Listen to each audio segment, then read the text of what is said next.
महादेव को प्रणाम करने के लिए पुरानी पद्धति है, प्राचीन पद्धति है। रुद्राक्ष की माला पे नमः शिवाय से प्रणाम करना। रुद्राक्ष की माला जो 108 की गिनती की हुई होती है, 108 की गिनती क्यों होती है, इसके पीछे बहुत गहरा रहस्य है।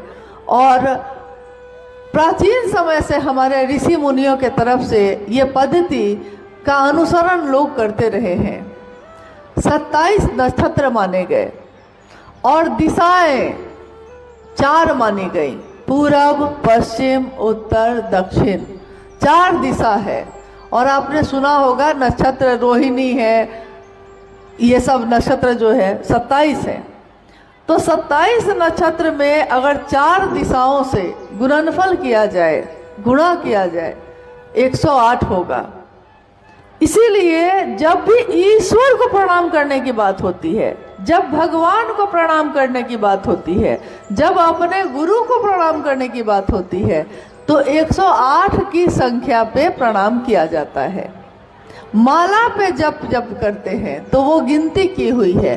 तो गिनती की हुई चीज को अलग से गिनती करने की जरूरत नहीं है। आप शुरू करते हैं और मंत्रानुक्रम से, मंत्रानुक्रम का अर्थ होता है एक मंत्र, फिर दूसरी बार, फिर तीसरी बार, यानी एक दाना आपने आगे बढ़ाया है हाथ से, एक दाना आगे बढ़ा, नमः शिवाय, शिव को प्रणाम। शिव को प्रणाम करने का भाव है ये, लेकिन मंत्र है पंचाक्षर मंत्र, शिव का मंत्र 5 अक्षरों का मंत्र। 5 अक्षर हो गए नमः शिवाय। अक्सर लोग कहते हैं कि हम ओम नमः शिवाय क्यों नहीं कहें, हम नमः शिवाय क्यों कहें। ओम ओंकार शब्द है, ध्वनात्मक शब्द है। ओम का ही प्रकट रूप है नमः शिवाय। ओम ध्वनि है तो नमः शिवाय शब्द है उसका। तो ओम और नमः शिवाय में कोई अंतर नहीं। परंतु अगर सांसों पे करना चाहिएगा, माला पे अगर कोई करना चाहे तो कर सकता है, ओम नमः शिवाय भी कर सकता है। परंतु शिव को जब सीधे प्रणाम करिएगा तो 5 अक्षरों से करिएगा तो नमः शिवाय का ही प्रयोग होगा। सांसों पे जब करिएगा तो आप करके देखिए, सांस लिए तो नमः और सांस निकली तो शिवाय, फिर सांस लिए तो नमः, फिर सांस निकली तो शिवाय। तो मंत्रानुक्रम यानी इसका सांस से लेना देना नहीं है। जब माला पे जप करेंगे तब इसका सांस अपने गति से चलती रहेगी, और माला पे जो जप होता है उसमें एक दाना बढ़ाएंगे नमः शिवाय, फिर दूसरा दाना नमः शिवाय, तीसरा दाना नमः शिवाय। इस तरह करते करते 108 जो माला है उस पे नमः शिवाय से शिव को प्रणाम किया जाता है। जब किसी माला पे हम करते हैं तो लौकिक कष्टों को दूर करने के लिए ये काम किया जाता है। लौकिक कष्ट, जब जगत है, जब हम दुनिया में पैदा हुए हैं तो काल लागू होगा। किसी का जन्म हुआ है तो उसकी मृत्यु होगी, किसी का जन्म हुआ है तो उसका जीवन होगा। एक मशीन भी जिस दिन बनती है तो मैन्युफैक्चरिंग लिखा जाता है और उस पर एक्सपायरी भी लिखा रहता है, कब खत्म होगा ये। जैसे ही कुछ बनता है, जैसे ही कुछ निर्मित होता है तो उसमें काल लागू होता है। तो जब हमारा जन्म हुआ तो काल लागू हुआ। तो जन्म के साथ सांस शुरू हो जाती है। इसलिए जन्म से लेकर शरीर की मौत तक सांसों की माला लगातार चलती है। उसकी गिनती नहीं की जा सकती कि किसके जीवन में कितनी सांस है। माला की गिनती की जा सकती है, लेकिन जीवन है तो कष्ट होगा। किसी को संतान नहीं, किसी को घर में सुख नहीं, किसी को समृद्धि नहीं, कोई बीमार हो जा रहा है।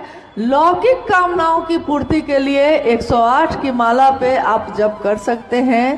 पारलौकिक कामना भी स्वतः पूर्ण हो जाए, इसके लिए जरूरी है कि हम सांसों पे भी प्रणाम करें। सांसों की माला पे जप लूं मैं शिव का नाम। सांसों की माला पे मैं किसका नाम जपूं? शिव का नाम जपूं। कैसे जपूं? सामान्य गति पर। सांस लिए तो नमः, सांस निकली तो शिवाय। क्या पता ये सांस जो आती है और जाती है कब लौट कर ना आए, और कब आए तो फिर निकले ना। इसलिए हर सांस पे महादेव को प्रणाम हो जाए अगर, तो सांस सांस में, यानी हर श्वास में, श्वास श्वास में नाम ले, वृथा श्वास मत खो, न जाने इस सांस का फिर आना हो कि ना हो। क्या पता इस सांस का फिर आना जाना होगा कि नहीं होगा, कब किसके इस जीवन की मृत्यु हो जाएगी कोई नहीं जानता। यह जीवन कागज की पुरिया, बूंद परे घुल जाना है। यह जीवन कागज की एक पुरिया जैसा है, पानी की एक बूंद पड़ी और वो घुल गया, यानी मौत की एक बूंद, और लोग चले गए, शरीर खत्म हो गया। जिस शरीर के रहने पे इतना अहंकार है, इतना अभिमान है, उस शरीर का कोई ठिकाना नहीं कि वो कब खत्म होगा। जो मेरा दिल है, जो मेरा दिमाग है, मेरा दिल क्या सोचेगा अगले पल, एक मिनट बाद आपके मन में क्या आएगा आप नहीं जानते। एक आज जो दुश्मन है कल मित्र बन जाएगा। आज जो मित्र है, खूब दोस्ती है, एक साथ खाते हैं, एक साथ उठते बैठते हैं, और कब वो अगले दिन छोटी सी बात कोई हो जाएगी और दुश्मन बन जाएगा। फिर हम उससे बात नहीं करते, फिर हम उसका चेहरा नहीं देखते, यानी हम नहीं जानते कि अगले दिन जो मेरा दोस्त है वो दुश्मन होगा, आज जो दुश्मन है वो दोस्त हो जाएगा। आज मैं जीवित हूँ तो चल रही हूँ, और कल मेरा जीवन खत्म हो जाएगा तो मेरे इसी शरीर को अग्नि लगाकर जला दिया जाएगा, कोई नहीं जानता। और इस जीवन में हम सबके लिए भागते हैं, अपनों की चिंता हमें सताती है और अपनी यात्रा विस्मृत हो जाती है। अपनों की चिंता सताती है। सुबह से याद करिए तो किसके लिए सोचते हैं आप? अपने लिए सोचा है कभी? हर व्यक्ति दूसरे के लिए सोच रहा है। पिता उठा है, पिता है तो उठा है, जगह है, और सुबह से सोचने लगा बेटा का फीस कैसे जमा करेंगे, बेटा को कपड़ा कहाँ से लाएंगे, उसको खिलाएंगे क्या, माँ बाप को कैसे देखेंगे। देखिए, पत्नी उठी है, एक महिला घर में सुबह सुबह उठी है, उसकी आँख खुली है अभी, और उसके मन में उसी समय से चलने लगता है घर कैसे साफ होगा, भोजन कैसे बनेगा, पति को क्या खिलाएंगे, बच्चा को क्या खिलाएंगे, माँ बाप को क्या खिलाएंगे। कभी किसी के मन में ये पैदा नहीं होता कि मैं क्या खाऊंगा, सबका काम करते करते मेरा भी हो जाएगा। हमेशा यही सोचकर हम लोग अपने जीवन को बिताते चले जाते हैं। और सबकी परवाह करिए मगर अपनी भी करिए, अपने तरफ भी देखिए। आप इंसान हैं, आप निर्जीव नहीं हैं, आप सजीव हैं। हम में संवेदना है, हम में भावना है, हम में प्यार मोहब्बत है, नफरत है, हर तरह की भावना है। तो हम कौन हैं, क्यों आए? हम किसी की बेटी तो हैं, हम किसी की पत्नी तो हैं, हम किसी की माँ तो हैं, परंतु मेरी ये जीवात्मा जो इस शरीर को जिंदा रखे हुए है, ये चेतना जो जगी हुई है, ये कौन है, इसका क्या नाम है और ये क्यों जीवित है?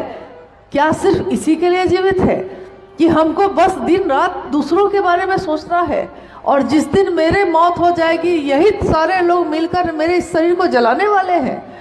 तो हम जीवन भर दूसरों के लिए सोचते हैं, लेकिन अध्यात्म कहता है कि सबकी परवाह करिए, अपनी भी करिए, अपने तरफ भी देखिए। हम क्यों हैं, आपको क्या पसंद है, आपका जीवन क्यों आया है, आपने दूसरों के लिए किया है, क्या इस शरीर के लिए भी किया है? हम अपने घर की सफाई करते हैं, हम अपने पूजा घर को पोंछते हैं, साफ करते हैं, परंतु हमने अपने मन को कभी साफ किया? हमने अपने मन में कभी पोछा लगाया है? कभी सोचा? सब जगह अगर साफ सुथरा हो, पूरा जगत सुंदर हो, मेरा मन ही अगर गंदा हो तो सुगंध नहीं आ सकती, दुर्गंध ही आएगी। इसलिए मन को भी साफ रखना होगा।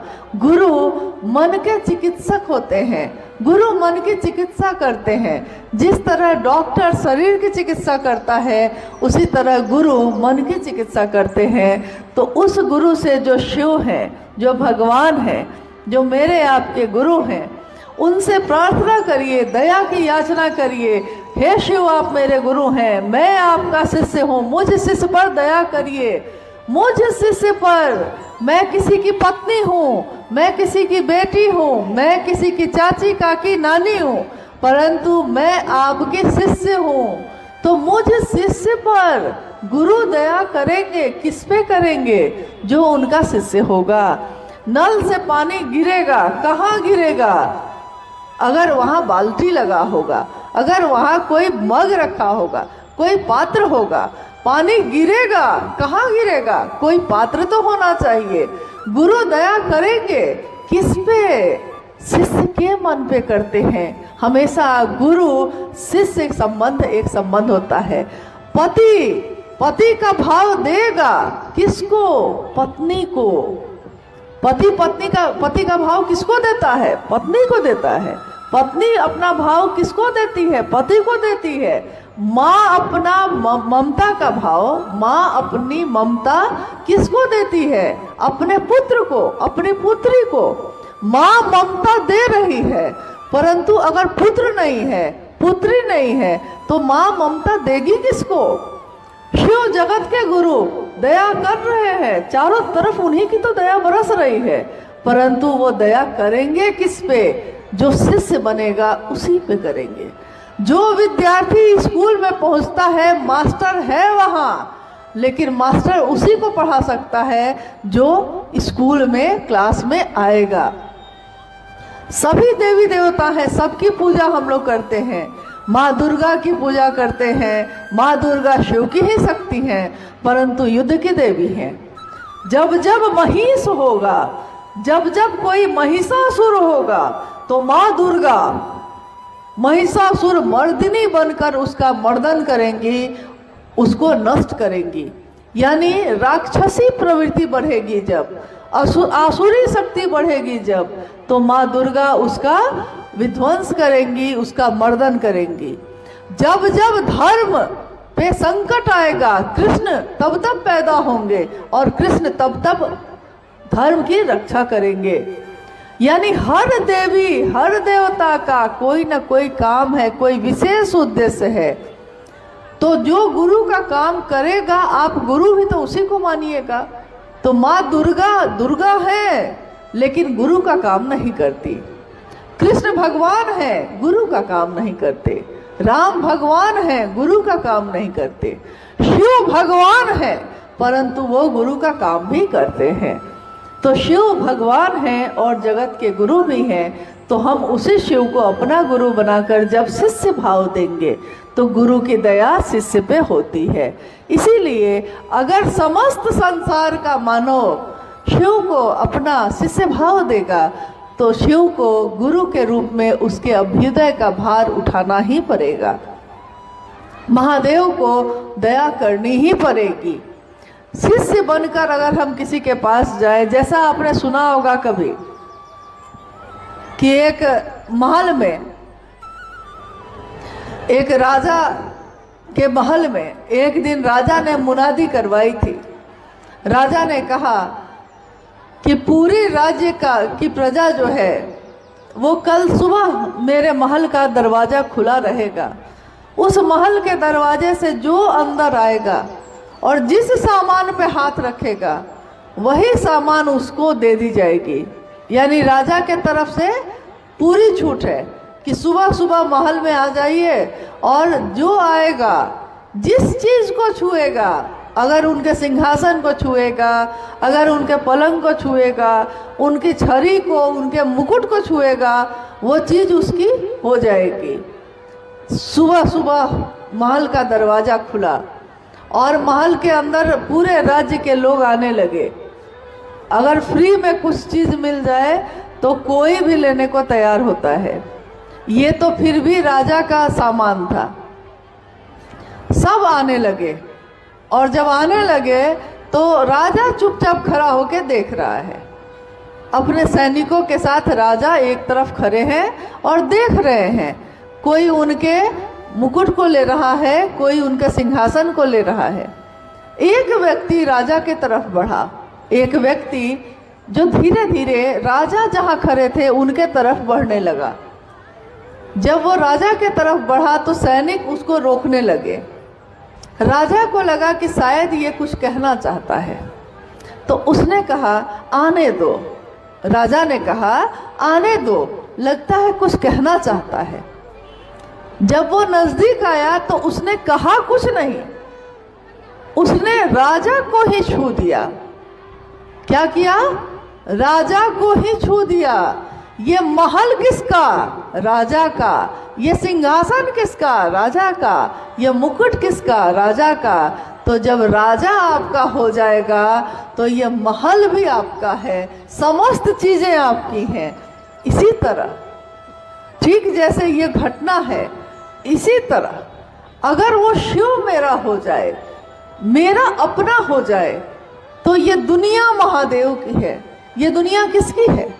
मेरी है। इस दुनिया को किसने बनाया है? आपने बनाया, मैंने बनाया। ये आकाश जो बना है इसको किसने बनाया? ये हवा जो चल रही है इसको किसने बनाया है? जिस पृथ्वी पे हम बैठे हैं उसको किसने बनाया है? जिस आग को जला के हम भोजन बनाते हैं उसको किसने बनाया है? जिस जल को पीकर अपने जीवन की प्यास बुझाते हैं उसको किसने बनाया है? न मैंने बनाया है, न आपने बनाया है। आपने और मैंने बनाया है, लेकिन क्या? छोटे छोटे घर बनाए, सीमेंट, ईंट और गारा लगाकर घर बनाया है, झोपड़ी बनाई है, दुकान बनाए हैं, सामान बनाया है, कपड़े बनाए हैं। परंतु जिन चीजों से ये चीजें बनती हैं उन चीजों को आपने हमने नहीं बनाया है। उसको तो बनाने वाला कोई भगवान है, वो ईश्वर है, जिसकी इच्छा के कारण आज दुनिया में ये सारी चीजें हैं। अगर कपड़ा ना रहे तो आप जीवित रह सकते हैं, परंतु अगर पानी ना मिले तो आप जीवित नहीं रह सकते। अगर सोना चांदी पहनेंगे, नहीं भी पहनेंगे तब भी जीवित रहेंगे, लेकिन अगर आग ना मिले तो भोजन के बिना आप भूख से मर जाएंगे। भोजन भी बनाते हैं तो भोजन में क्या बनाते हैं? भात बनाते हैं, दाल बनाते हैं, सब्जी बनाते हैं।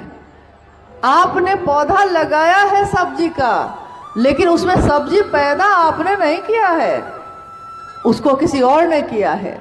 आपने धान के पौधे लगाए हैं, बिचड़े लगाए हैं, परंतु उस धान के पौधे में अगर धान आया है, चावल बना है, तो वो मेरे और आपके कारण नहीं पैदा हुआ है, किसी ने पैदा किया है। मैं किसी की माँ और कोई किसी का पिता बन सकता है, परंतु वो बच्चा जो आता है जीवन में वो मेरे और आपके कारण नहीं आता है। हम माध्यम है, ये पृथ्वी भी माध्यम है।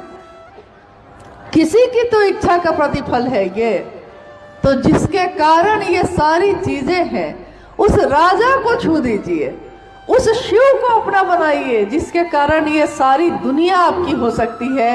ये दुनिया महादेव की है और महादेव की दुनिया में हम और आप रहते हैं। इस दुनिया में हमने दुनिया नहीं बनाई है, हम खुद अपनी मर्जी से पैदा नहीं हुए। हमको नहीं मालूम हम पैदा होने से पहले कहाँ थे, हमको नहीं पता कि हमारी मौत होगी तो हम कहाँ जाएंगे। बस अभी जीवन है, इस पार, इस जीवन में इस पार प्रिय मैं हूँ, तुम हो, उस पार न जाने क्या होगा। क्या पता उस जीवन के बाद क्या होने वाला है, कोई आज तक जान ना सका। कोई लौट कर ये बताने नहीं आया कि मृत्यु के बाद क्या होता है। किसी ने देखा होगा, महसूस किया होगा, लेकिन बताने नहीं आ सका। तो आज ये शिव गुरु महोत्सव जो आज यहाँ आयोजित है, इसी के निमित्त है कि हम ये संदेश दे सकें साहब और दीदी का कि आइए उस भगवान शिव को अपना बनाइए। अगर वो अपना हो गया तो मेरे जीवन की पीड़ा, मेरे जीवन का कष्ट, मेरे जीवन के सारे दुख अगर कोई दूर कर सकता है तो महादेव ही कर सकते हैं। न आप कर सकते हैं, न हम कर सकते हैं। मैं आपके दुख में दुखी हो सकती हूँ, सहानुभूति प्रकट कर सकती हूँ, परंतु आपके दुख को दूर करना मेरे बस की बात नहीं है। आपके बस की बात नहीं है कि आप किसी के जीवन की पीड़ा को हर लीजिए। पीड़ा को भी हरने के लिए हम हरा हरा महादेव ही कहते हैं। वो महादेव जो हर लेता है, चुरा लेता है मेरी पीड़ा को, मेरे दुख को, मेरे कष्ट को। इसलिए उस भगवान से को अपना गुरु बनाकर हम सब चल सकते हैं, सुंदर जीवन बिता सकते हैं, शिवमय हो सकते हैं, सुखी हो सकते हैं। हमारे जीवन की सारी पीड़ा खत्म हो सकती है। ये पीड़ा तभी खत्म होगी जब हम सबको महादेव की दया का आश्रय प्राप्त होगा।